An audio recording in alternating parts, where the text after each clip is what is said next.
Friends ఇప్పుడు అందిన వార్త కొట్టుకున్న నాగబాబు అల్లు అర్జున్ తీవ్ర టెన్షన్లో అభిమానులు వివరాలు వీడియోలో తెలుసుకుందాం. వీడియో స్కిప్ చేయకుండా పూర్తిగా చూడండి, అప్పుడే కంప్లీట్ ఇన్ఫర్మేషన్ అయితే అర్థమవుతుంది. అలాగే ఇంకెవరైనా మన ఛానల్ సబ్స్క్రైబ్ చేసుకోకపోతే వెంటనే సబ్స్క్రైబ్ చేసుకోండి. ప్రభుత్వం నుంచి వచ్చే ముఖ్యమైన అప్డేట్స్ అన్ని మిస్ కాకుండా మీకు ముందుగానే తెలియజేయడం జరుగుతుంది. చాలామంది వీడియోస్ చూస్తున్నారు కానీ సబ్స్క్రైబ్ చేసుకోండి ఫ్రెండ్స్, దయచేసి సబ్స్క్రైబ్ చేసుకోండి. అలాగే వీడియోని లైక్ చేస్తే మరింత మందికి సమాచారం చేరుతుంది. ఇంక వివరాల్లోకి వెళ్ళిపోదాం.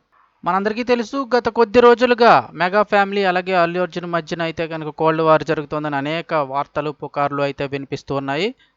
గత కొద్ది రోజుల నుంచి మెగా అల్లు కుటుంబాల మధ్య గొడవలు జరుగుతున్నాయని నెట్టింట ప్రచారాలు జరుగుతున్నాయి. అయితే ఇటీవలే ఏపీ ఎన్నికల్లో భాగంగా అల్లు అర్జున్ పవన్ కళ్యాణ్ తరపున కాకుండా స్నేహితుడు శిల్పా రవిచంద్రారెడ్డిని గెలిపించాలని ప్రచారం చేసిన విషయం తెలిసిందే.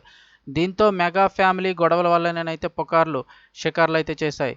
అయితే ఈ ప్రచారంపై వివాదం కూడా అయ్యి అల్లు అర్జున్పై కేసు కూడా నమోదు చేశారు. ఈ క్రమంలోనే పవన్ కళ్యాణ్ సోదరుడు నాగబాబు ట్వీట్ కూడా చేశారు. మాతో ఉంటూ ప్రత్యర్థులకు పనిచేసేవాడు మావాడైనా కూడా పరాయివాడే, మాతో నిలబడేవాడు పరాయివాడైనా సరే మావాడే అని బన్నీని ఉద్దేశించినట్టే పోస్ట్ అయితే పెట్టారు. ఇక దీనికి అల్లు అర్జున్ రిప్లై ఇచ్చినట్లు పోస్ట్ నెట్టింట సంచలనం సృష్టిస్తోంది. అల్లు రామలింగయ్య కనుక లేకుంటే నాగబాబు పంచర్లు వేసుకునేవాడంటూ రాసి ఉండడంతో అది కాస్త ట్రెండింగ్లోకి వచ్చేసింది. కానీ కొందరు మాత్రం ఆ పోస్టు బన్నీ పెట్టలేదని అయితే వాదిస్తున్నారు. ఈ క్రమంలో తాజాగా బన్నీ పోస్ట్ కారణంగా నాగబాబు ట్విట్టర్ అకౌంట్ని డీయాక్టివేట్ చేసినట్లయితే వార్తలు వైరల్ అవుతున్నాయి. ఈ విషయంపై చిరంజీవి అల్లు అరవింద్ నాగబాబుకు వార్నింగ్ ఇచ్చినట్లు చెప్తున్నారు. కొట్టుకున్నా తిట్టుకున్నా మనం అంతా ఒకే కుటుంబం, నువ్వు అలాంటి పోస్ట్ పెట్టడం ఏంటని నాగబాబుని మందలించారని అంటున్నారు.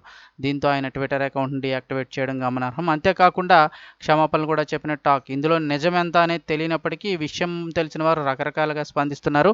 ఇక ఇంతటితో ఈ గొడవ ముగుస్తుందా లేక మరింత పెరుగుతుందా అన్న అనుమానాలు మెగా ఫ్యాన్స్ని అయితే కలవరపెడుతున్నాయని అయితే చెప్తూ ఉన్నారు.